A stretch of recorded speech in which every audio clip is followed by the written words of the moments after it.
Buenas noches. Vamos a dar inicio a la segunda conferencia del PFC, organizada por el PFC, esta vez sobre Puruchuco.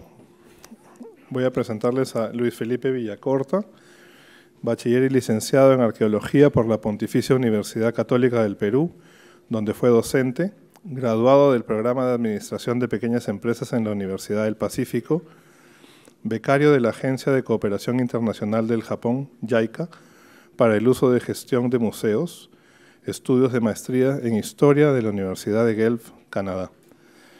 Especialista en la arqueología de la costa central de los periodos tardíos.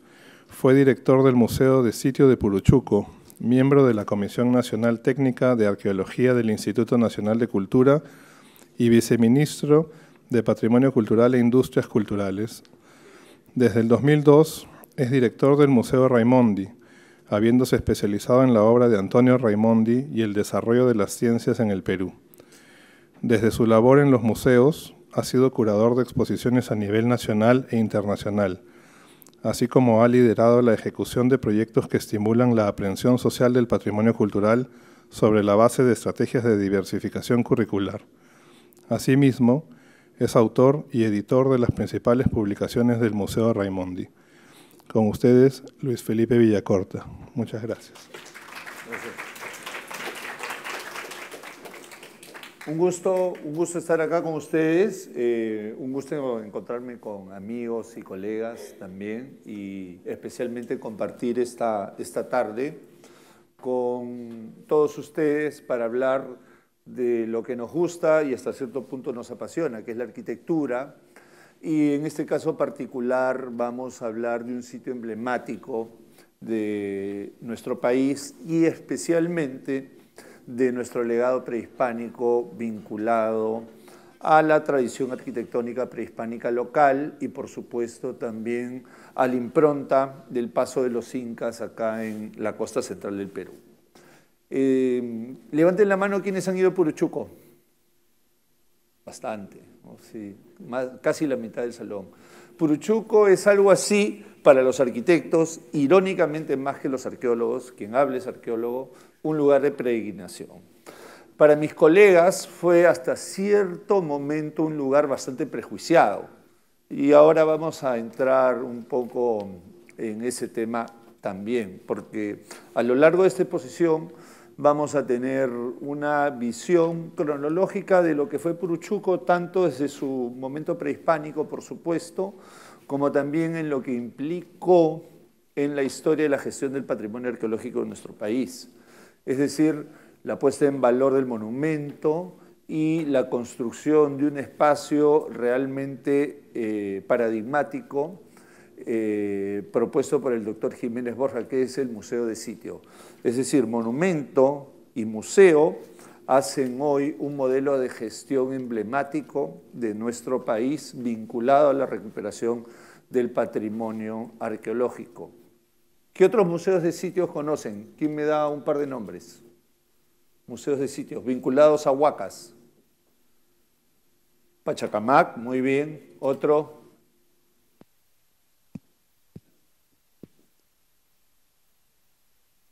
¿Qué huacas hay al norte? Cao, Huaca de la Luna, Túcume, por ejemplo, son otros sitios donde los museos de sitio han prosperado junto con la recuperación de los monumentos arqueológicos, teniendo como fondo siempre y en todos los casos la investigación científica como fundamento. No hay recuperación o puesta en valor, no existe el museo de sitios si no hay investigación. Eso también es parte de esta historia. Entonces, ¿qué es Puruchuco? Bueno, obviamente una huaca, es un sitio realmente de trazos bastante bien definidos, es un sitio que está acá muy cerca, pasando el estadio de la U.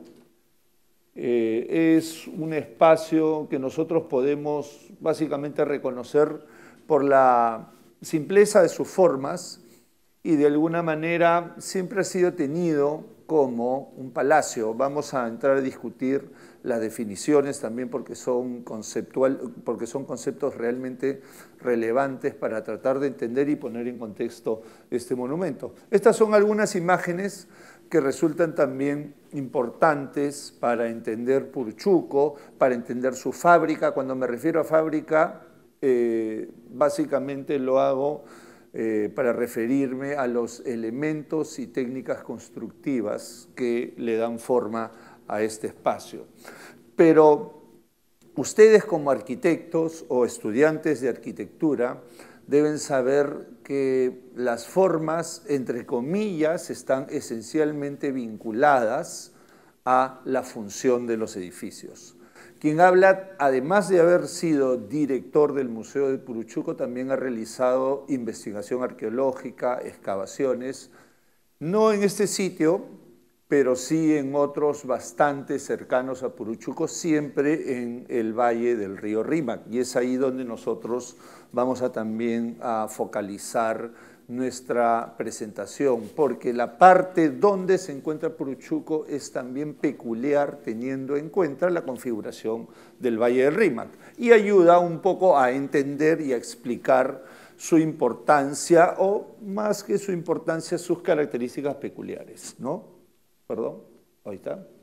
Entonces, ahí, bueno, podemos reconocer algunos de los rasgos del sitio arqueológico, tal cual lo ven ustedes si lo visitan en este tiempo.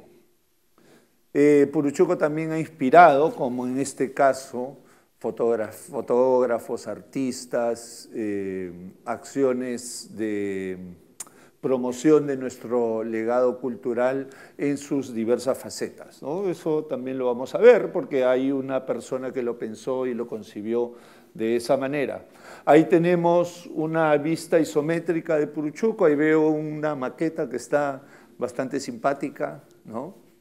Y que nos habla de algunas características que desde lo arquitectónico sí vamos a comenzar a, digamos, a mencionar ya desde este momento. Primero, Puruchuco está inscrito en un rectángulo. Tiene siempre un único ingreso que nos lleva inmediatamente a una zona que nosotros hemos denominado audiencia. ¿Qué es una audiencia? Es un espacio donde se articula una terraza con un patio, ¿no? Y este patio aparece por lo general comunicado por una rampa central o lateral, ¿no? E inmediatamente después Puruchuco tiene una organización tripartita donde la zona pública pasa a dos sectores privados, ¿no? Esto es de alguna manera una característica que en cuanto a los componentes arquitectónicos que definen la arquitectura de los sitios arqueológicos contemporáneos a Puruchuco es recurrente. ¿Qué quiere decir recurrente? Que por supuesto se repite. Y para los arqueólogos que no manejamos textos, ¿no? Es decir, no existen fuentes históricas de los mismos protagonistas que hicieron Puruchuco o los sitios contemporáneos, ¿no? No existen, digamos, referencias iconográficas tampoco que soporten una interpretación de cómo se usaban estos monumentos. Entonces, la recurrencia es fundamental porque desde el punto de vista social es una acción significativa. Es decir, que esta recurrencia, por supuesto, nos explica, nos da una pauta de cómo estos sitios debieron funcionar y por supuesto eso es importante para nosotros y a esa profundidad es la que vamos a ir en esta presentación también.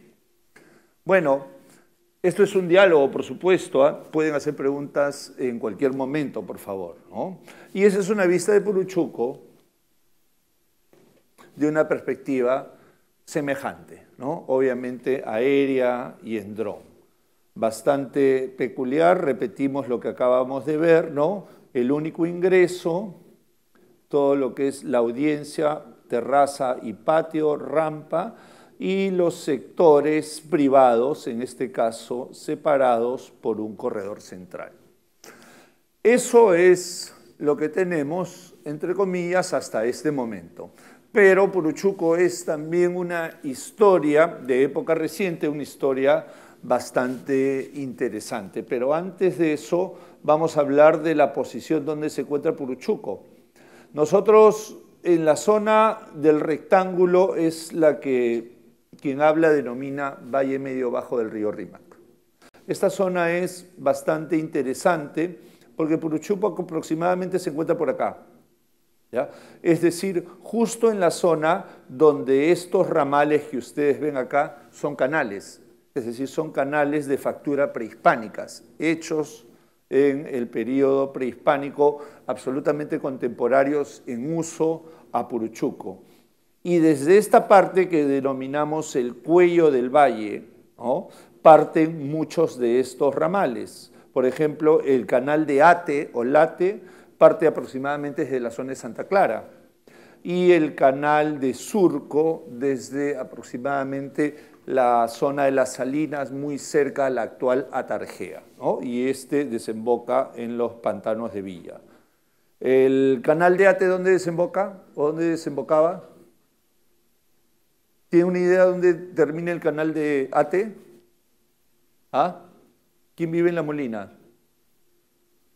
En la laguna de La Molina. El canal de Ate termina en la laguna de La Molina. Antes terminaba al final de la bajada del cerro y formaba un pantano. ¿Conocen la subida del cerro de La Molina? Ahí terminaba, porque no tenía salida hacia el mar. Y hacía un pantano, ¿no? Más o menos. Después se hizo la fábrica de arena, y bueno, desviaron el canal para hacer la laguna. Entonces ese es un poco el contexto. Puruchuco está acá. Un rasgo peculiar o importante, estamos a 20 kilómetros más o menos en línea recta del mar, ¿ya? Y estamos a 450, 500 metros sobre el nivel del mar, ¿no? En la zona de Huaycán, donde termina este rectángulo, más o menos ya estamos aproximadamente a 600, 650 metros sobre el nivel del mar. Entonces, esta ubicación geográfica va a ser fundamental para entender también a Puruchuco y el contexto en el que se encuentra, teniendo en cuenta la importancia que tiene este espacio desde el punto de vista geográfico. El valle, la cuenca baja de los ríos Chillón, Rímac, y bueno, hay que quitar la tablada, ¿no? Pero especialmente Chillón y Rímac, y algo Lurín, fue uno de los sectores agrícolas más importantes de la costa prehispánica. Uno de los sectores más extensos y, por supuesto, más productivo. Ese énfasis en la productividad está absolutamente comprobado con esta extensa red de canales que ustedes pueden apreciar acá. ¿Cuál era la base de la economía de las civilizaciones prehispánicas? ¿En qué basaban su economía? Agricultura, exactamente. Entonces, con el agro. Este es un zoom de la zona, este es un zoom del sitio, del rectángulo que acabamos de ver, y por acá está Puruchuco, Huaquerones, esos son lugares importantes, Huaycán. Este es el lugar donde es excavado San Juan de Pariachi, vamos a ver algunas imágenes de eso ahora, ¿no? Entonces, ya. Foto aérea 1944. Esto era Puruchuco, así estaba antes de su intervención. ¿Qué les parece? ¿Está bien conservado o no? ¿Ah? Depende. ¿Ah? Como recuerdan que les hablé del rectángulo, se puede reconocer razonablemente el rectángulo. Vemos que obviamente el frente ha sido la zona más afectada. ¿Por qué? Por el canal de agua que hizo la hacienda. Esta era la hacienda Vistalegre, ¿no? Y podemos reconocer el patio, la terraza, y también podemos reconocer claramente el corredor central que dividía el sitio en dos. Obviamente esta zona más afectada que esta otra. Así lo encontró Henry Reichlen en 1950, un famoso arqueólogo francés que trabajó especialmente en la zona de Cajamarca, pero que pasa por Puruchuco y hace un registro gráfico que ha servido también como referencia y antecedente importante cuando hemos estudiado este lugar. Más o menos Esta era la apariencia, o bastante aproximada, cuando este señor la encontró o llegó por primera vez a Puruchuco en la mañana del Año Nuevo de 1953. Llegó con Jorge Muelle, que era el presidente del Patronato de Arqueología del Ministerio de Educación. ¿Quién sabe algo de Jiménez Borja? ¿Quién ha escuchado algo de Jiménez Borja? ¿O ha leído algo de Jiménez Borja? ¿O ha visto alguna exposición de Jiménez Borja? ¿O ha visto algún cuadro de Jiménez Borja? ¿Ah? ¿O ha leído un poema de Jiménez Borja? ¿Ah? ¿O ha sido su padre o su abuelo ha sido atendido por Jiménez Borja? Jiménez Borja era médico, ¿ah? No era arqueólogo. ¿Ah? Era tacneño. Él vivió en la Tacna, ocupada por los chilenos, ¿no? Cantaba el himno chileno en la escuela y en la tarde sus tías le enseñaban a cantar el himno nacional. Cuando el Perú estaba ocupado por Chile, como repito, él se fue en chor a Arica y vio un gringo que hacía unas exposiciones de momias en Arica. ¿Quién era ese gringo? Max Zule. ¿Quién fue Max Zule? ¿Ah? El padre de la arqueología del Perú, o uno de los, junto con Tello, por lo menos en mi opinión, uno de los dos padres de la arqueología del Perú. Entonces, toda esa cadena que hemos resumido un poco rápidamente de, digamos, historias, ¿no? Hicieron de Jiménez Borja una persona absolutamente sensible al legado arqueológico. Y él, desde muy joven, frecuentó un círculo que podríamos llamar nosotros humanista, bohemio, que realmente sentía bastante empatía con nuestro legado arqueológico. Estamos hablando de los años 30, estamos hablando de los años 40 y por supuesto de los años 50 cuando él ya es un médico. Entonces, Jiménez Borja tuvo una idea: restaurar un sitio arqueológico. Y para que ese sitio arqueológico pudiera ser restaurado, debía cumplir 3 requisitos, ¿no? Primero, estar bien conservado. Segundo, estar cerca a Lima, ¿no? Y tercero, con esas dos requisitos, viene el tercero, que tenga viabilidad económica, por supuesto, ¿no? Para que pudiera ser viable este proyecto desde la parte del presupuesto. Entonces, ¿para qué? ¿Para qué restauró Jiménez Borja? ¿Para qué? Porque le gustaba. ¿Ah? ¿Cuántas huacas en Lima? ¿Cuántas huacas tenemos en Lima? Más o menos, aprox. Un número. ¿Ah? Son más o menos 400 huacas registradas y estimamos más o menos el triple o el cuádruple de las que se han destruido en el crecimiento que hemos tenido de esta ciudad de ahora más o menos 11 millones de habitantes, ¿no?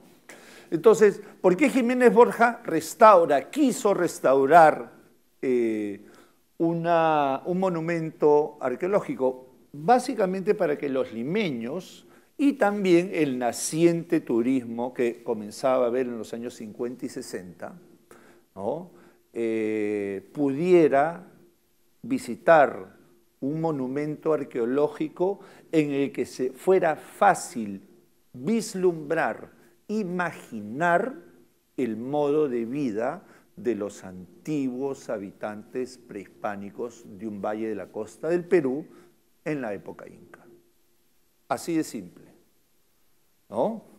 Entonces Jiménez Borja, hay algunas imágenes de su álbum personal, estas imágenes han sido ya publicadas, hace un registro del proceso de restauración, bastante bueno y fidedigno. Lo que ustedes ven es el antes y el después, ¿no? Ustedes dirán si es creíble o no es creíble, porque eso es justamente lo que a él, mis colegas arqueólogos, que nunca habían hecho nada, la mayoría que los critican nunca han hecho nada hasta ahora, ¿no? Le dicen, se criticaba la autenticidad, ¿no? ¿Ven? Antes y después. Esa es la ceremonia de inauguración. Este es Muelle, este es Isola, el dueño de la Hacienda Vistalegre, Jiménez Borja, y el ministro de Educación, el del patronato, y este es otro famosísimo historiador nacional, Luis Valcárcel. Una playa entre estos tres personajes realmente es el conocimiento del mundo prehispánico peruano probablemente más adelantado de los años 50 en nuestro medio, ¿no? Entonces, ¿qué opinan de las imágenes que hemos visto? ¿Tenemos tiempo? ¿Alguna opinión? Algunas imágenes se puede ver que algunas fueron más grandes. Claro, o sea, efectivamente, por ejemplo, perdón. ¿Cómo es esto? Acá, ¿no? Sí. Gracias. Si te refieres a las escalas por los ángulos de las fotos, obviamente él trató de tomar las fotos más o menos del mismo ángulo, pero obviamente no fue tal, ¿no? Pero en términos de la intervención, ¿es razonable, es fidedigna? ¿Qué piensan ustedes? ¿Ah?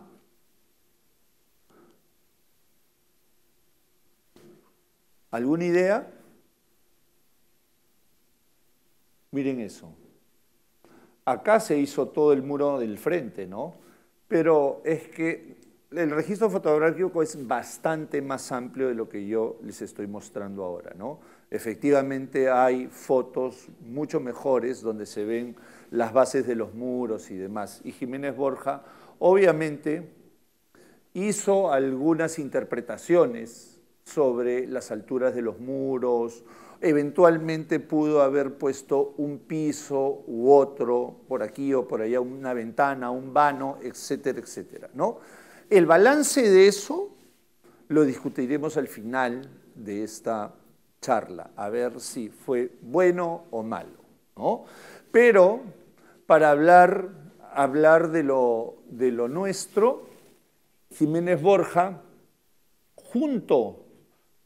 para terminar de hablar de las restauraciones, por ejemplo, este es el proceso de restauración del Templo de las Mamaconas que hizo Tello aproximadamente 15, 18 años antes de Jiménez Borja, ¿no? Para el Congreso Internacional de Americanistas del año de 1939, ¿no?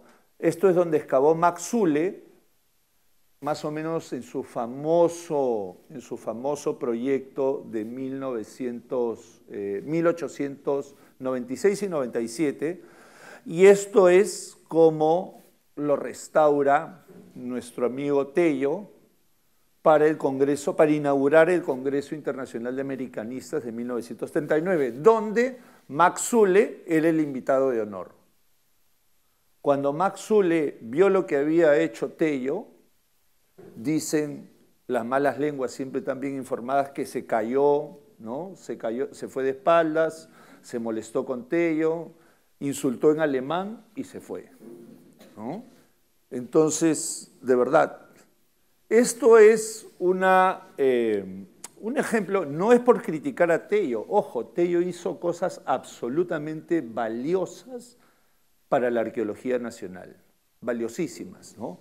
Pero se tiene que tener también en perspectiva que todo esto fue un proceso. Estamos nosotros, cuando vemos estas imágenes, estamos nosotros ponderando, estamos evaluando lo que podríamos llamar la historia de la gestión, la naciente historia de la gestión del patrimonio arqueológico en nuestro medio.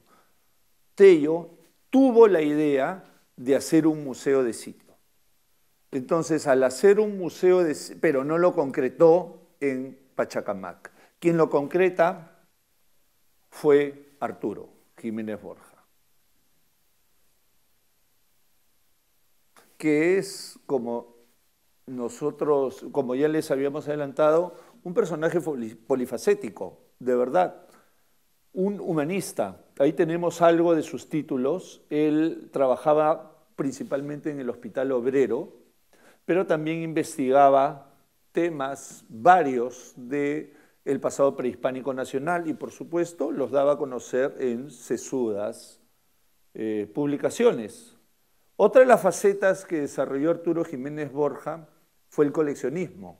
Coleccionaba tejidos, máscaras, coleccionaba instrumentos musicales, objetos etnográficos y su colección y sus colecciones en todas esas facetas son fantásticas. Realmente son de las mejores que hay en nuestro país y los comenzó a hacer desde los años 30, bastante joven. Y hay máscaras, danzas que ya no se bailan, pero cuyas máscaras e indumentarias se conservan justamente en esta colección del Instituto Río Agüero. Jiménez Borja viajaba por todo el Perú para visitar estas localidades en los momentos de sus fiestas patronales porque estaba absolutamente maravillado de este tipo de legado. Pero también tenía otras colecciones, por ejemplo, mates, pirograbados, también fantástico. Y además, como si fuera poco, pintaba, ¿no? Ahí hay parte de su obra pictórica. Tiene obras realmente espléndidas, ¿no? Y bueno, y también tuvo una relación absolutamente íntima, hermosa, con el personal del Museo de Puruchuco. Hilario Canchoguamán, Tacuri y Cancho, y Marcelino Zulcatito, ¿no? Dos de los trabajadores a quienes él les enseñó básicamente a trabajar el barro y el adobe. Entonces, y este es el Museo de Sitio. Entonces ahí nosotros podemos apreciar ya parte de lo que fue la obra de Jiménez Borja, la obra material, la física. Logra, junto con la restauración, cuyas fotos ya hemos visto nosotros hace instantes, la construcción de un edificio. ¿Qué es un museo de sitio? Es el espacio donde se explica al público asistente el contexto histórico del monumento que ha sido restaurado, ¿no? Para decirlo básicamente en sencillo. Principalmente en los museos de sitio se exhiben los hallazgos de los procesos de investigación que están vinculados al sitio arqueológico, pero por supuesto también las interpretaciones, se da a conocer al público todo lo que es la historia del sitio y por supuesto la suma de ese nuevo conocimiento científico es lo que le da valor a la intervención arqueológica. Y el museo, como todo museo, las salas de los museos son el espacio de intermediación entre el conocimiento erudito y científico y el público. Al medio están las salas de exhibición, los conceptos curatoriales y, por supuesto, está la museografía como la herramienta que instrumentaliza y suaviza y hace accesible los conocimientos científicos que a veces pueden ser un poco áridos, ¿no? Para que finalmente el público pueda lograr la empatía con los contenidos históricos y así llegar al propósito principal, que es el propósito educativo, que es el propósito de la aprehensión social del patrimonio. Porque estos monumentos y el legado arqueológico que está vinculado y que es descubierto por los investigadores que han trabajado en estos museos es fundamentalmente nuestra herencia, ¿no? Nuestra herencia del pasado. Entonces es ahí donde el museo de sitio, donde la intervención en el monumento arqueológico ensamblados funcionan de una manera tan buena y potencian ese círculo virtuoso entre el nuevo conocimiento y el público visitante, ¿no? Ese diálogo permanente. Por eso los museos en general son tan importantes por esa labor. Entonces vamos a hablar un poquito de Puruchuco, ¿no? Acá tenemos una vista de planta del sitio y vamos a hablar un poco de su contexto histórico para tratar de entender en cuál era el contexto en el que este sitio funcionó. Y aparentemente, según las crónicas de las que tenemos algún registro, Puruchuco fue parte del señorío de Lati. El señorío de Lati que está vinculado al canal del mismo nombre y que, como obviamente ustedes ya pueden darse cuenta por esta palabra, es el origen del distrito de Ate. Lati, Ate, ¿no? Entonces, todo haría indicar que el sitio arqueológico de Puruchuco debió haber estado vinculado con este curacazgo, como hemos escuchado, el curacazgo de Surco o señorío de Sulco, Huaca, Malanca y así por el estilo, ¿no? Entonces, cada canal, si tomamos en cuenta las tesis de Rostorovsky, estaba vinculado a un señorío. Entonces, muy probablemente todos los sitios que estaban a la vera del canal de Ate, sitios de la época de Puruchuco, probablemente funcionaban o tenían que ver, o daban, mejor dicho, forma a este conglomerado social denominado señorío de Ate. A ver, en la arquitectura de la costa central de los periodos tardíos hay una edificación emblemática que se llama la pirámide con rampa. Ustedes han visto, ¿quién ha ido a Pachacamac? ¿Quién ha visto las pirámides con rampa?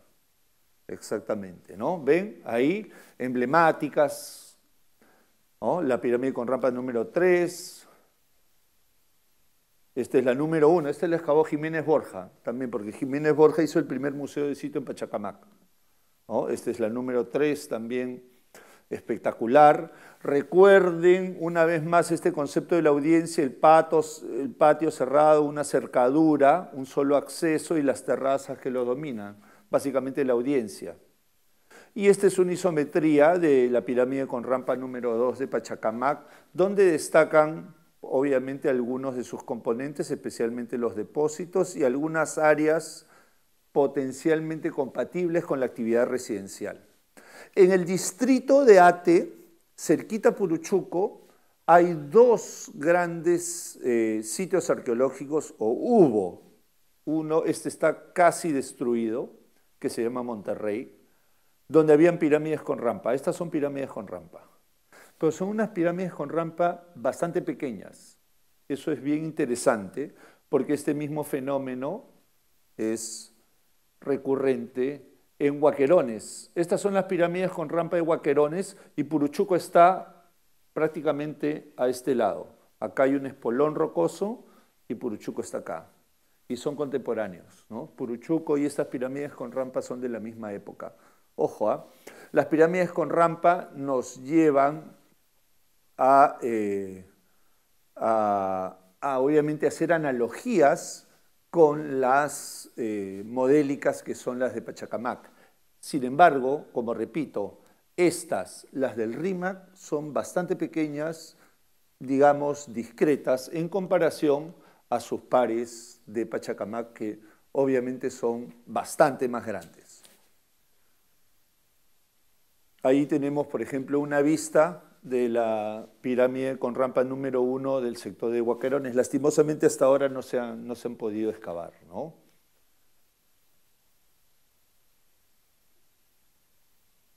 Ahí tenemos algunas vistas y, por favor, nótese los depósitos. Una vez más, los patios, los accesos pequeñitos, ¿no? Y las rampas.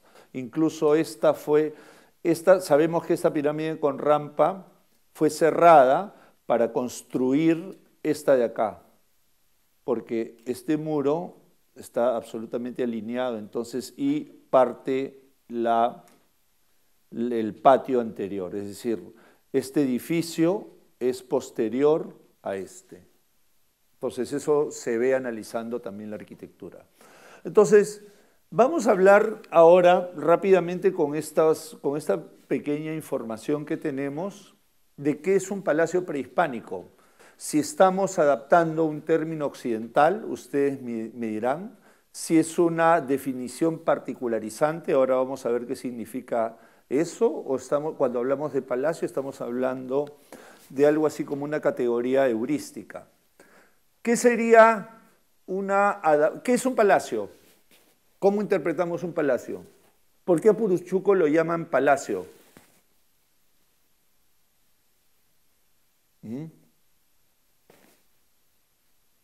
Palacio, Rapunzel, ¿han visto? ¿Ah? ¿Qué es un palacio? ¿Quién vive en el palacio? ¿Ah? Los reyes, la élite. ¿Un palacio es público o privado? Privado, exactamente, ¿no? Entonces, ¿y de dónde viene el término palacio? ¿Dónde están los palacios arquetípicos? Cuando pensamos en palacios, ¿pensamos en Puruchuco o ustedes piensan en Europa, en otro país? ¿Ah? Claro, estamos pensando en nuestra vena occidental, ¿no? Básicamente, los palacios, como nosotros los entendemos, son categorías, ¿no? Maneras de clasificar que vienen de Occidente o venían de Occidente. Y fueron bastante usadas, para comenzar, por los mismos españoles.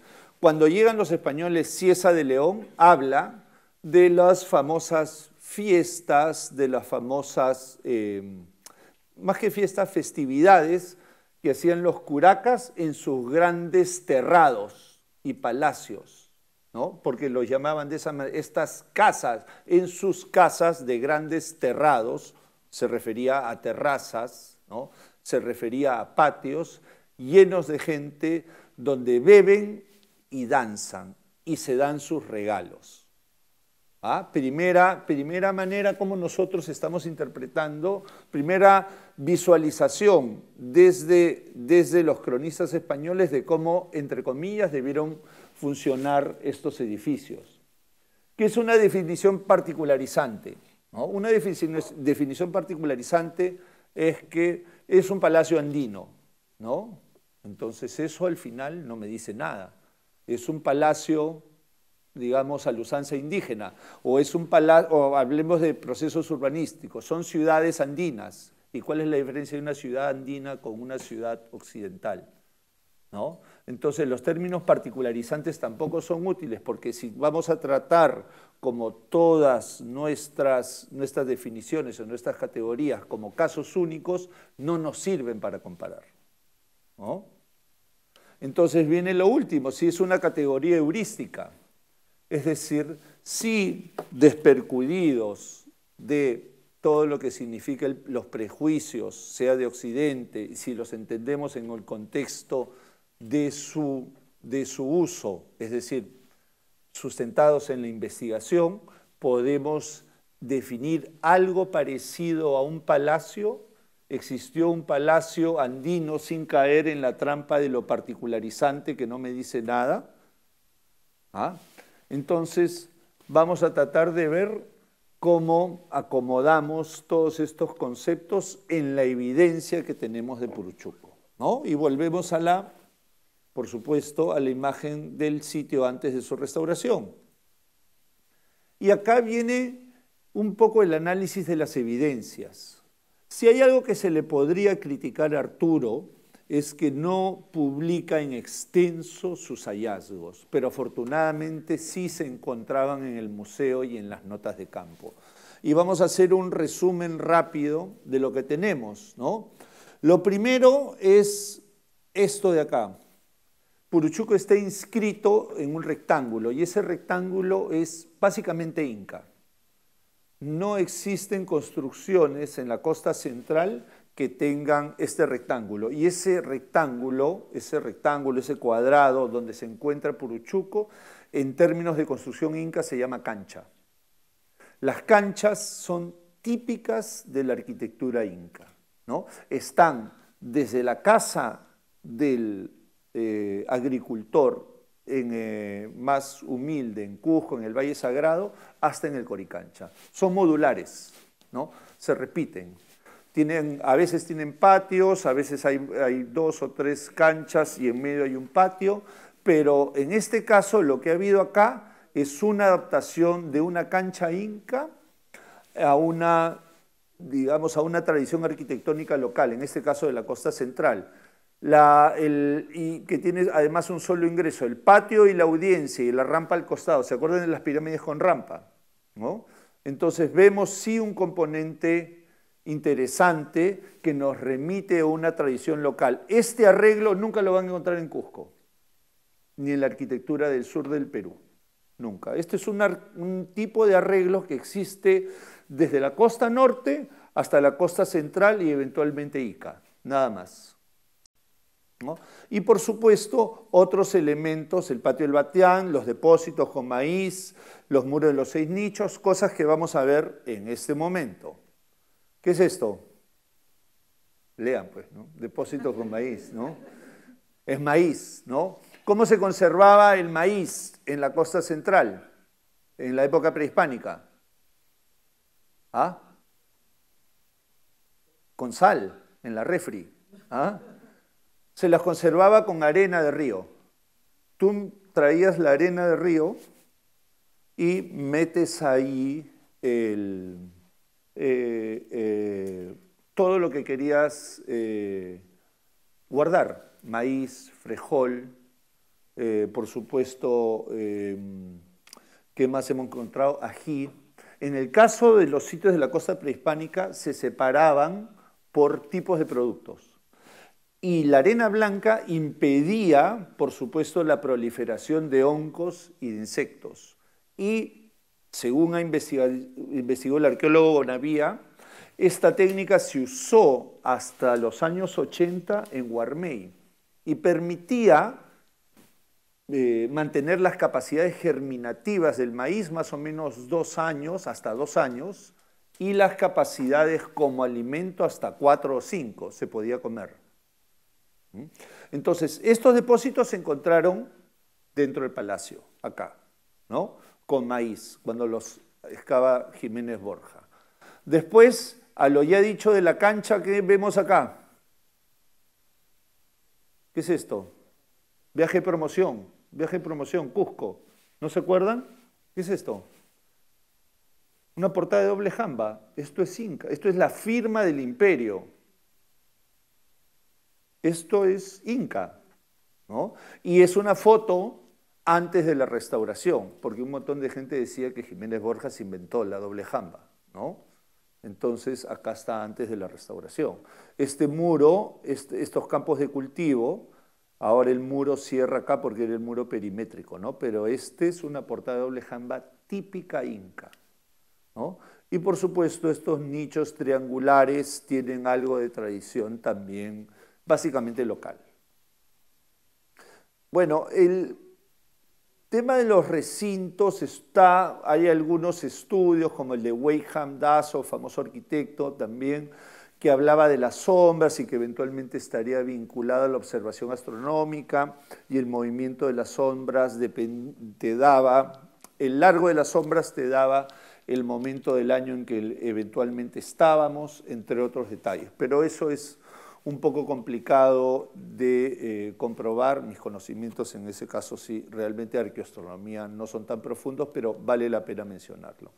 Otro de los temas relevantes de los registros de Puruchuco es que se comenzaron a encontrar cosas bastante interesantes, ¿no? Estos son fieles de balanza. De acuerdo a la literatura de los cronistas, esto se utilizaba para pesar cosas bastante valiosas, especialmente hojas de coca, ¿no? Que hoja de coca, que ustedes saben que es bien importante, y vamos a ir a ese tema. De una vez vamos a mencionar ese tema. La hoja de coca, como ustedes conocen, es uno de los elementos más importantes de la cosmovisión andina, y era uno de los elementos, uno de los productos agropecuarios más relevantes del mundo prehispánico. La hoja de coca, nosotros estamos acostumbrados hoy en día a pensar de que viene de la vertiente oriental de los Andes, es decir, de la selva alta, pero existía una variedad que se cultivaba en las zonas cálidas de los valles costeros. Es decir, ¿dónde está Puruchuco? ¿Cuántos metros sobre el nivel del mar? 450, a 20 kilómetros de la costa. Cuando hay sol acá, ¿qué pasa en la costa? Está nublado, exactamente. Jiménez Borja también aparentemente se equivocó. ¿Qué significa Puruchuco? ¿Alguien ha escuchado hablar del significado de Puruchuco tradicional?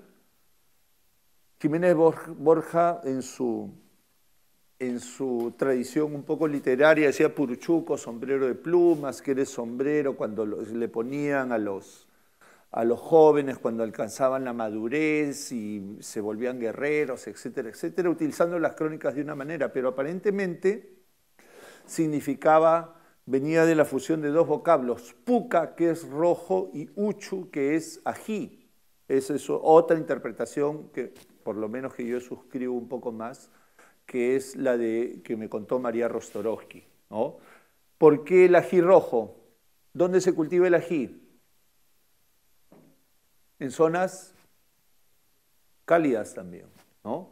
Entonces ya tenemos algunos indicadores que también nos dicen que el nombre Puruchuco y los elementos que comenzamos a encontrar en Puruchuco son interesantes para interpretar el sitio. Queros, también de factura local, inca, ¿no? E instrumentos musicales. ¿Se acuerdan de la cita de Cieza de León, de los bailes, las fiestas, etcétera, etcétera, que les mencioné? Ahí tenemos algunos elementos, ¿no? Ustedes saben cómo funcionaban los queros y por qué tienen un rostro acá.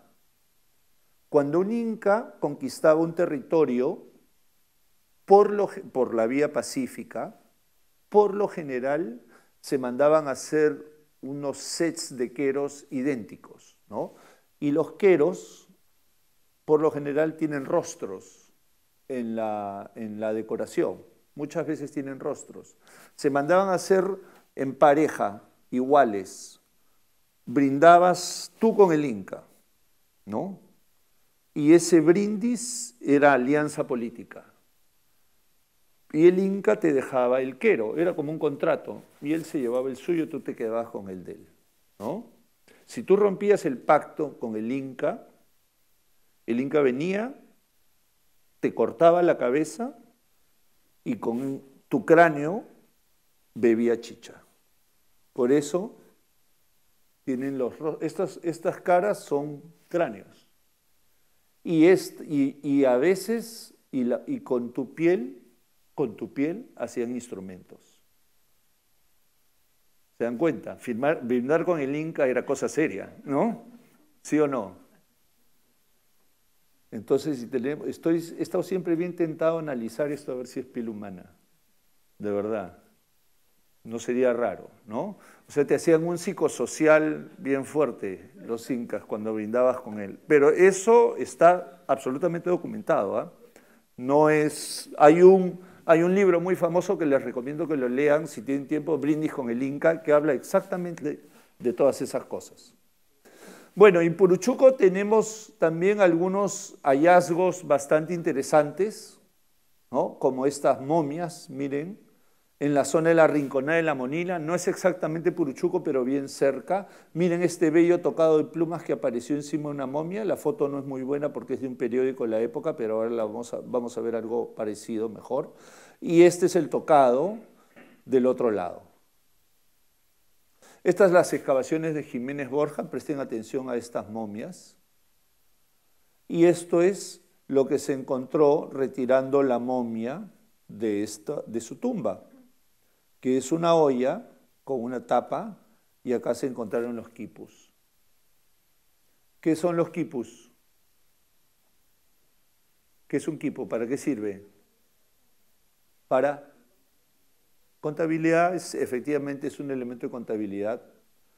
Unos especialistas de la Universidad de Harvard analizaron los quipus de Puruchuco y se dieron cuenta de un dato absolutamente interesante, que 3 de ellos iban sumando la información escala de los 2 anteriores. O sea, iban resumiendo, un quipu recogía la información de acá y la sumaba acá, y acá tenía otro cálculo, y un tercero recogía la información de este de acá. Entonces, ¿y quién usaba los quipus? ¿Quiénes eran los especialistas en los quipus? Los incas. Y esto se encontró en Puruchuco. ¿Cuál es el color oficial de la borla de la Mascaipacha de los incas? El rojo. Y una borla roja. Entonces, muchas personas o los especialistas en quipus interpretan que estos quipus eventualmente están, o por lo menos una parte de ellos, están vinculados al tributo inca en la zona de Puruchuco. Y bueno, y vamos a hablar de otras cosas interesantes. Puruchuco no es el único monumento de esas características en el Valle del Rímac. En realidad hay un montón. Y acá tenemos algunos ejemplos de ellos, pero se los voy a mostrar disgregados, es decir, por sus componentes. Cada uno de estos califica como un palacio. ¿Por qué? Por ejemplo, tiene su audiencia, tiene su terraza, su rampa, ven su patio. Este sitio casi ni existe, esta foto tiene como 20 años. Huaycán sí se conserva hasta ahora, ven el patio, la terraza, el ingreso. Gloria Chica, esta es una isometría, el ingreso único, el patio, la terraza, el ingreso y San Juan de Pariachi. Miren, audiencias. 2, todos tienen dentro de su estructura depósitos interiores. ¿Se acuerdan los de Puruchuco donde estaba el maíz? Igual. Estos de Huaycán los excavó Jiménez Borja también. Unos son para frijoles, otros para ají, otros para maíz y así por el estilo. El almacenamiento era especializado. Y tienen áreas compatibles con la actividad residencial, igual que Puruchuco. Y otro tema interesante, todos ellos, o varios de ellos, o los elementos y técnicas constructivas son distintos. No hay una estandarización de elementos y técnicas constructivas. Las pirámides con rampa, como hemos visto, tienen cierta rigidez. ¿Qué quiere decir cierta rigidez? Tienen el patio, la rampa, los depósitos atrás. Grandes, chicas, solo las de Pachacamac eventualmente podrían tener áreas compatibles con la actividad residencial. Las otras no, son bastante pequeñas y solo tienen rampa, patio, un ingreso y atrás los depósitos, nada más. En el caso de todos estos que se mencionan acá, son edificaciones semejantes a Puruchuco, es decir, son palacios, pero están configurados de manera distinta. Tienen un solo ingreso, tienen su audiencia, tienen el espacio para la actividad residencial interior, tienen los depósitos interiores, pero están configurados de distinta manera y también construidos de distinta manera, ¿no? Es decir, hay una gran libertad en el diseño y la construcción, pero los componentes arquitectónicos sí son los mismos. Todos tienen un ingreso, o sea, están aislados del exterior, tienen inmediatamente el ingreso, tienen su patio y su terraza, es decir, la audiencia, y luego pasas a ambientes privados donde vas a tener siempre los depósitos y actividades o áreas susceptibles a la transformación, a la cocina y eventualmente a la residencia. Y están construidos de manera distinta. Y otro tema interesante para hablarle de lo que hay afuera, tienen terrazas, miren todas estas terrazas. San Juan de Pariachi, Gloria Chica y este es Puruchuco. Puruchuco está por acá. Y esas terrazas enormes en las laderas de los cerros. Y al lado de las terrazas tienen batanes y manos de moler. ¿Para qué es eso? Estas terrazas no son andenes, son terrazas para secar. Acá se secaba el ají, se secaba la coca, se secaba el maíz. ¿Cómo lo sabemos? ¿Me creen? ¿Cómo lo sabemos? Porque hemos hecho excavaciones. Estas excavaciones en San Juan de Pariachi, este es el sitio que excavé, miren, estos son depósitos, estos son las terrazas. Hicimos análisis de polen en el laboratorio de la Universidad Cayetano y encontramos polen de coca, maíz, algodón. El algodón, por supuesto, se procesaba. Encontramos también de frijoles y otros productos. ¿Dónde se secaban en estas terrazas? ¿Ustedes han ido a Huaraz? ¿No han visto cómo se seca el ají en las zonas calientes de los valles? Igualito. Estos sitios arqueológicos debieron estar pintados de rojo, ¿no? De verde, de los tipos de cultivo dependiendo de la estacionalidad. Pero ojo, no eran cualquier tipo de cultivo, sino muy probablemente los mejores cultivos de la zona y estaban administrados desde aquí, desde el palacio. Así como los componentes que definen el conjunto arquitectónico que nosotros llamamos terraza, también los componentes exteriores o la arquitectura de servicio que está alrededor de estos edificios que nosotros denominamos palacios es recurrente. Terrazas, silos y áreas para procesar alimentos, ¿no? Entonces, los análisis de polen lo confirmaron. Estas son las excavaciones que nosotros hicimos en San Juan de Pariachi. Este es un ushnu, ya no da tiempo para explicarlo, ¿no? Pero también esta es una típica estructura inca donde se visita un centro administrativo inca, se encuentra, y esto está acá en el Valle del Rímac, ¿no? Y también, ¿qué creen? Encontramos un quero. Ese es el momento donde nosotros, del descubrimiento, y este es luego de limpiarlo en el laboratorio, ¿no? Entonces, estos elementos nosotros también los hemos visto hace poquito, como ustedes han podido apreciar, en las excavaciones que hizo Jiménez Borja en Puruchuco. Entonces hay una cierta recurrencia. Y desde el punto de vista de circulación, lo que resulta interesante es comparar el flujograma, ¿no? Esto creo que como arquitectos ustedes lo pueden entender bastante bien. Tienen Puruchuco, que hemos denominado palacio, y tienen la pirámide con rampa. Tienen la parte pública y la parte privada. Estos son, las C son cuartos, ¿no? Depósitos, recibos. Los recibos tienen dos accesos, los cuartos tienen solo uno por lo general y los depósitos obviamente también.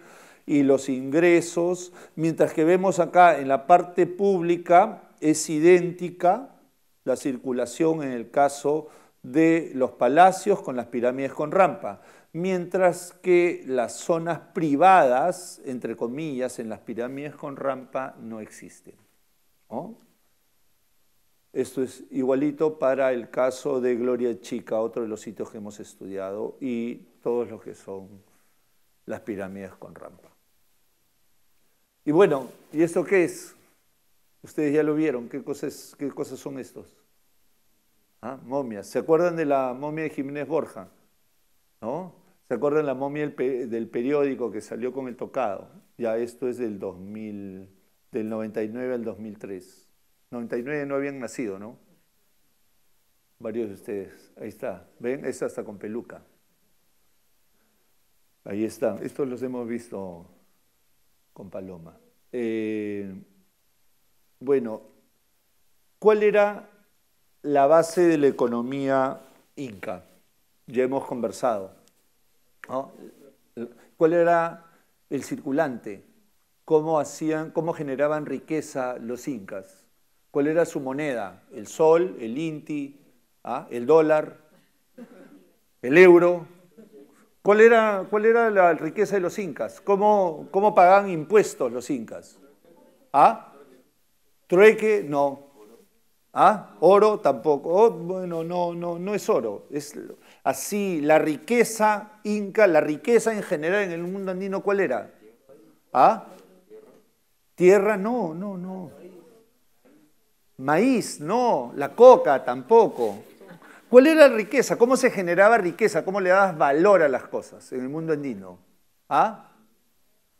La fuerza de trabajo. Ese era tu impuesto.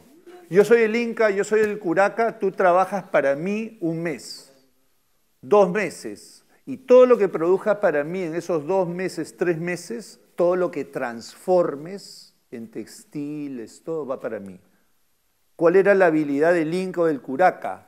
No comprometer la viabilidad social del grupo, darle los insumos, por supuesto, darle la alimentación, darle los elementos para la logística, y de esa manera se organizaban para que pueda trabajar para ti, pero al mismo tiempo pueda tener los medios organizados con los restos de elementos de su comunidad para también producir aquello que necesitaba para vivir, vestirse, etcétera, etcétera. Esa era la habilidad. La riqueza era la fuerza de trabajo y la riqueza era todo lo que se producía en esa fuerza de trabajo. Entonces, para que mientras más rico eras, cuando más que tenías, si la fuerza de trabajo era lo más importante. ¿Cuál era la riqueza entonces? La riqueza indirecta. Exactamente, la gente. Mientras más gente tuvieras a tu servicio, tus posibilidades, tu potencial de ser más rico, siempre y cuando las sepas administrar bien, eran mayores. Y la administración pasa desde proveerles los recursos hasta saber ejercer los poderes coercitivos, los poderes de convencimiento, las alianzas políticas, brindar bien con el curaca o cortarle la cabeza y beber chicha delante de todos sus súbditos, por ejemplo, ¿no?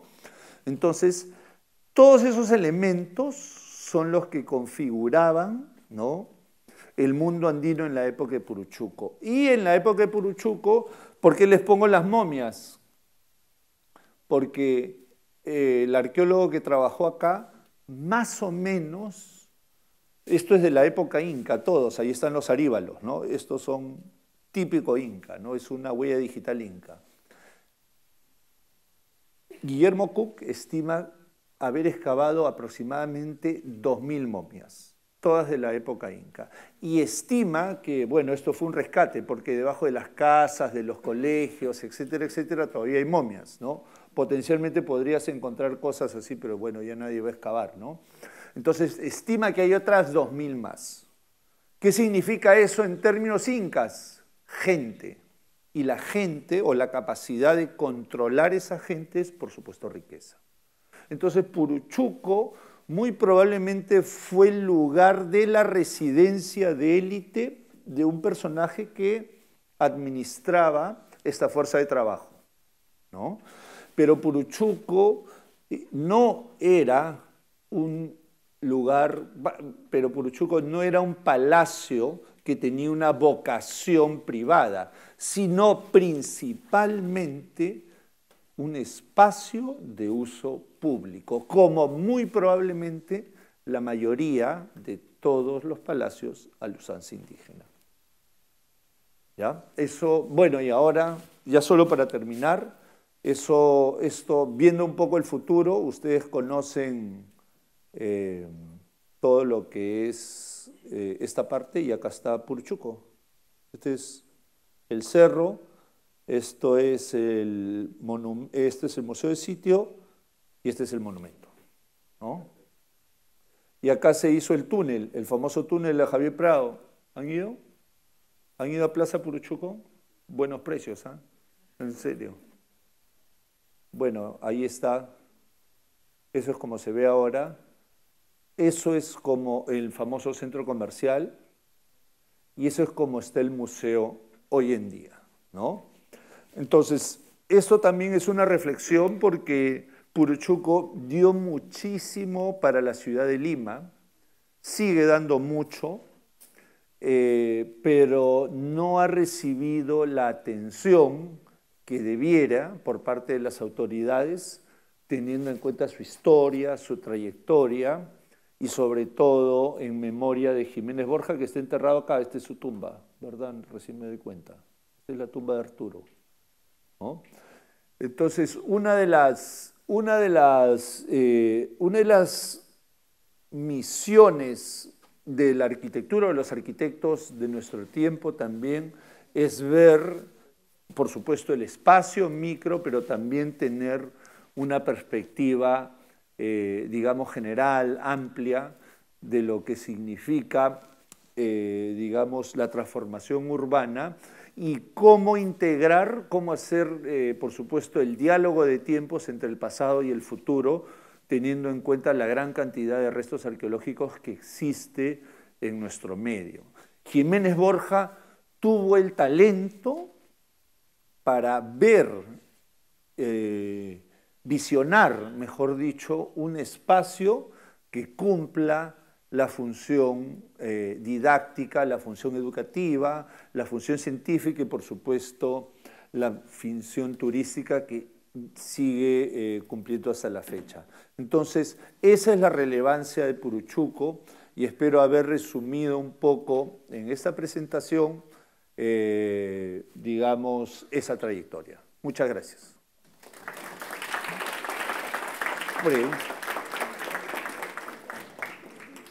Preguntas, por favor, no sé si tenemos tiempo, ¿no? ¿Sí? ¿Tienen preguntas?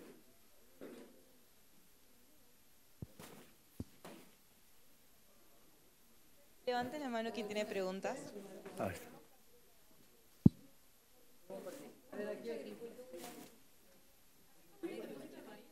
Como... No. Así como hay un depósito de maíz como por la parte del mirador, no sé cómo Sí. es. Hay otro que no Otros sé depósitos. para qué sirve o cómo funciona. Sí, esos depósitos de la parte externa muy probablemente estuvieron vinculados también a depósitos. Lo que pasa es que en esa zona, sí, y Arturo Jiménez Borja sí se tomó una licencia de hacer el anfiteatro, ¿no? Recuerden el anfiteatro y probablemente no se conservó del todo, eventualmente aquellas otras que pudieron haber. No tenemos particularmente el registro de lo que hubo en esos depósitos que están contiguos al teatro, ¿no? Sí, sí los conozco perfectamente, ¿no? Pero de todas maneras estaban ligados a lo mismo, ¿no? Es decir, eran zonas de depósito. Y los depósitos también eran fundamentales, ¿por qué? Porque daban sustento a las personas que trabajaban, ¿no? Mientras más depósitos tenías y más llenos estaban de perecibles, es decir, de alimentos, tú estabas, por supuesto, en capacidad de mantener más gente. Y al mantener más gente, tener más mano de obra. Y al tener más mano de obra, esas personas podían generar más riqueza para ti. Entonces, esa era un poco la cadena, cómo funcionaba esto, ¿no? Así se daba valor. ¿Está bien? Sí. Gracias. A ver, tengo una consulta. Así como habían espacios para uso de residencia, ¿no? También administrativo, ¿encontraron también dentro del complejo o dentro del sector espacios de uso religioso o sagrado? Sí, es bien interesante la pregunta, teniendo en cuenta que hay tantas momias, ¿no? Y la diferencia entre vivos y muertos también en ese momento no es tan marcada como ahora, porque todos sabemos o hemos leído que las momias recibían veneración porque eran consideradas ancestros, y los rituales de veneración significaba sacarlas, ponerlas en los patios, o los cayanes eran supuestamente el nombre de los espacios donde se las adoraba. Yo he estado tentado de pensar de que en algunos ambientes un poco raros, difíciles de interpretar, de algunos de estos espacios, no en el caso particular de Puruchuco, de algunos de estos palacios pudieran haber sido reservados para las momias, porque también los cronistas hablan de esa práctica, ¿no? En las mismas casas, aparentemente en algunos ambientes las guardaban, no sé si de manera permanente, pero por lo menos sí durante el tiempo que las sacaban para rituales, ¿no? Entonces, eso por un lado. Y desde el punto de vista de si existió una configuración, un ambiente de características recurrentes, o sea, formas que se repitan, que podamos nosotros interpretar como un espacio religioso, no para el caso de los palacios, pero sí para el caso inca con los sushnus, ¿no? Esa estructura que mencioné con rampa, pero abierta hacia una plaza, no hacia un patio de uso público. Sí tenemos 3 sushnus en el Valle del Rímac muy cerquita uno del otro, ¿no? Y eso, desde mi interpretación, sí tiene sentido, porque el Valle del Rímac debió haber sido un valle bastante rico, ¿no? Con mucha gente, con mucha capacidad productiva, y eso obviamente generó que hubiese muchos curacas, muchas personas que tuvieron, no sé si trato directo con el Inca, pero sí con sus representantes más importantes en esta parte de la costa central, ¿no? Yo lo vería así.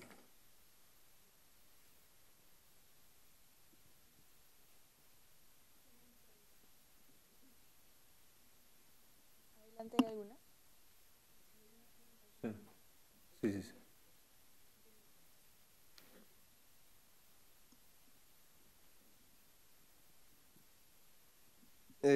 Solo se dedicaban a agricultura porque hay un espacio al lado de Puruchuco que parece como una zona para animales o algo.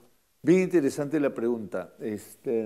A ver, allí se encontraron los queros, por ejemplo, ¿no? En el espacio que hoy se llama Corral de Llamas, ¿no? Ahí se encontraron los queros. Es difícil porque allí las notas de Jiménez Borja no son tan buenas, ¿no? En realidad no existe lo que él encontró o lo que él excavó más allá del registro de los dos queros que aparecieron rotos, esos dos queros que mostré con la cara, esos aparecieron en el denominado hoy en día Corral de Llamas. Él me contó que le pone Corral de Llamas porque efectivamente encuentra un montón de desechos de llamas, ¿no? Pero esos desechos pudieron ser de la época posterior, del abandono del lugar, etcétera, etcétera, ¿no?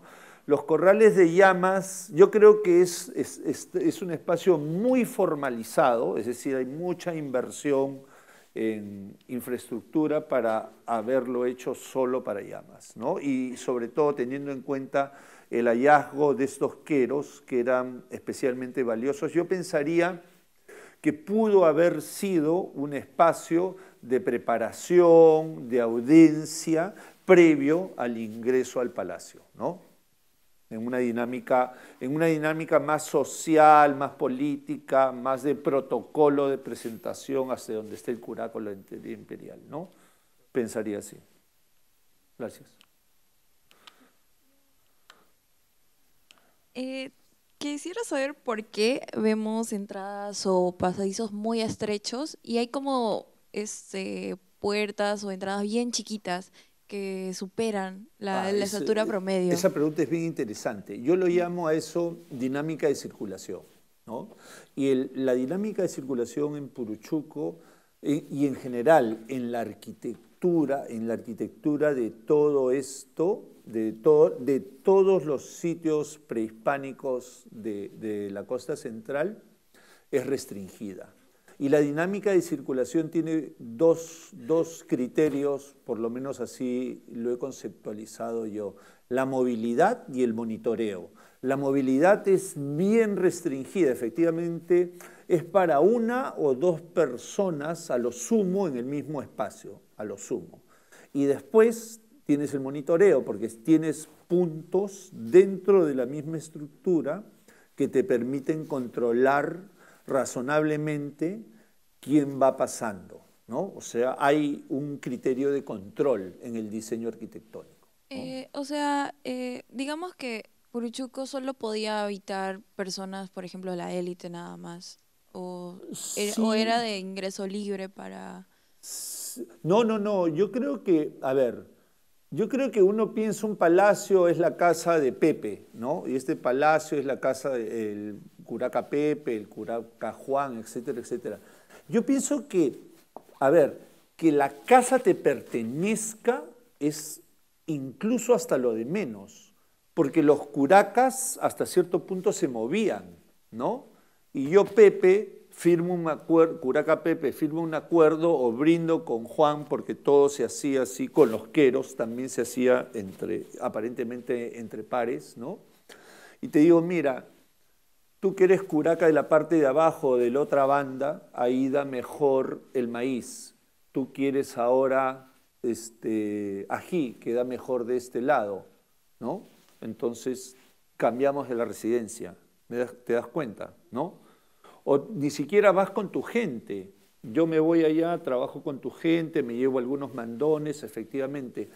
Las fronteras en la época prehispánica no o sea, se marcaban porque sí existían las fronteras en el mundo físico, por supuesto los ríos, los canales señalaban fronteras, pero las fronteras sociales o culturales en realidad dependían de cuánto tú, con la gente que tenías, podías tener control efectivo sobre el territorio que dominabas. Tú podías decir, yo tengo, no sé, yo llego todo el valle del río Rímac, pero tengo 4 personas a mi cargo, 5 personas. ¿Qué te haces con las 1000 hectáreas, 2000 hectáreas que eso representa? Jiménez Borja encontró un documento valiosísimo que da un ejemplo de eso. Cuando más o menos en 1567, algo por ahí, hay una probanza del curaca de Puruchuco, que va donde el encomendero, porque la autoridad ya era española, ya no era obviamente el Inca, ¿no? Y va y le dice que ya no puede pagar el impuesto al español, porque son solo 4 personas, solo quedan 4, ¿no? Y es un documento hasta cierto punto desgarrador, ¿no? Porque si tú entiendes la dinámica de cómo funcionaba el mundo prehispánico antes de la llegada de los españoles y después ves 35 años después cómo esa persona va y le dice al español, ya no puedo pagarte impuestos porque solo somos 4, o sea, ya tú eres un mandón de nadie, ¿no? O sea, ese es un curaca de tu familia, ¿no? Y antes eras, pues, te contabas por centenas, incluso probablemente por millares, ¿no? Entonces, por ahí va la cosa, diría yo, ¿no?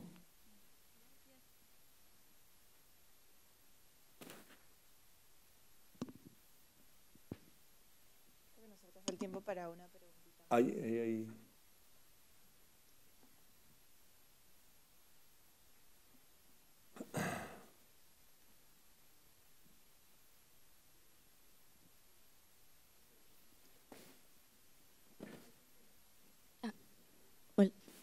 Hola.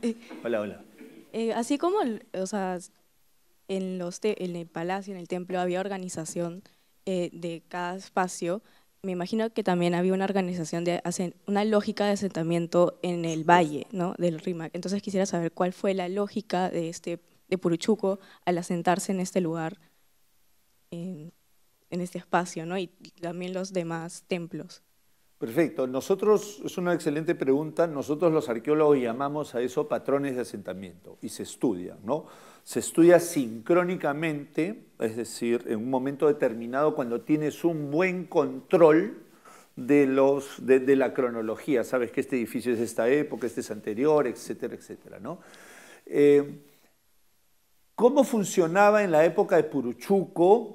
A ver, es bien interesante y siempre se ha tratado de vincular 2 o 3 fenómenos que más o menos convergen por lo menos en el último siglo previo a la llegada de los españoles, que son las pirámides con rampa, son los palacios y son las construcciones, entre comillas, de inspiración inca, ¿no? Que básicamente, desde mi opinión, son copiadas por los locales. Los locales comienzan a imitar lo inca más que ser, entre comillas, una instalación oficial de la burocracia del Tahuantinsuyo, ¿no? Puruchuco creo que sí. Yo creo que Puruchuco sí tiene rasgos para pensar que hay detrás de ello cierta oficialidad imperial, ¿no? Pero en los otros espacios aparentemente no tanto, ¿no? A ver, los palacios han existido, y esa dinámica, desde mi interpretación, existieron antes de la llegada de los incas, ¿no? Claramente. Las pirámides con rampa serían, entre comillas, los lugares en el Valle del Rímac donde se le rinde tributo al culto del dios del Urín, o sea, del santuario. Localmente, tú le celebrarías a Pachacamac o le pagas tributo a Pachacamac en especias, en lo que se almacenan en esos depósitos, en las pirámides con rampa, ¿no? Y en el caso de los incas, cuando ellos ya llegan, los últimos 100, 150 años, y ocupan esta zona, tienes las instalaciones, entre comillas, oficiales, que serían algo así como lo de Puruchuco, y eventualmente eso que mencionaba hace instantes, que estas edificaciones locales, pero que imitan lo inca. Ponen los ushnus, ¿no? Ponen algunos recintos con hastiales, etcétera, etcétera. Sin embargo, faltan más investigaciones para hacer eso, ¿no? Irónicamente, hay pocos arqueólogos con quien habla que han desarrollado trabajos y excavaciones en esa zona, ¿no? En esta zona, a pesar de que hay un montón de monumentos, ¿no? Bueno, en fin. Gracias. Gracias.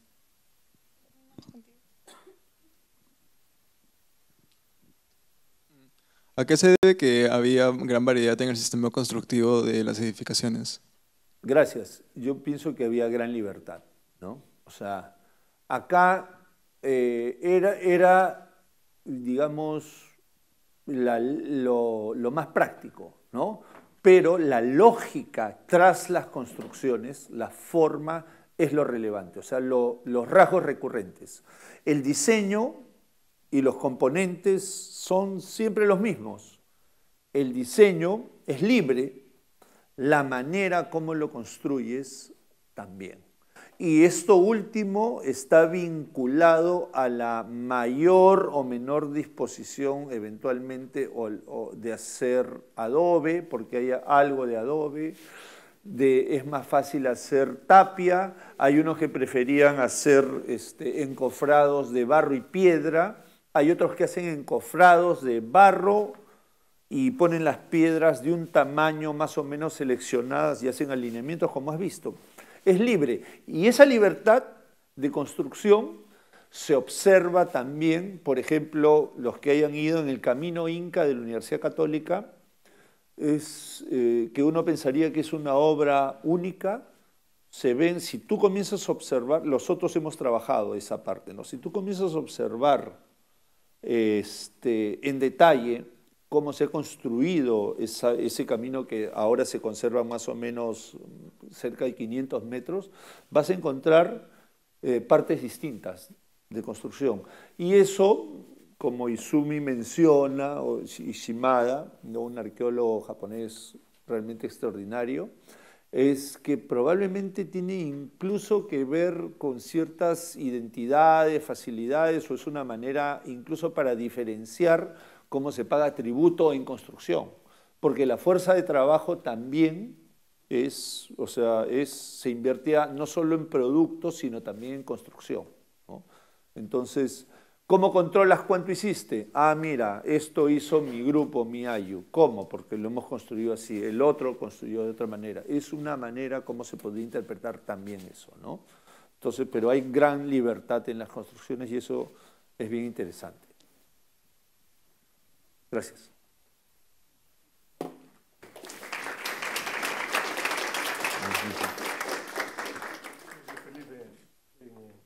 ¿Funciona eso? Sí. En nombre de la Facultad de Arquitectura de la Universidad de Lima te agradezco por esta maravillosa conferencia. Para nosotros, como te comenté, Puruchuco es un lugar de peregrinación obligado, ¿no? Y hoy en día creo que todos nosotros conocemos algo más. Muchas gracias. Muchas gracias, muchas gracias. Un gusto. Gracias. Gracias, gracias. Hasta luego.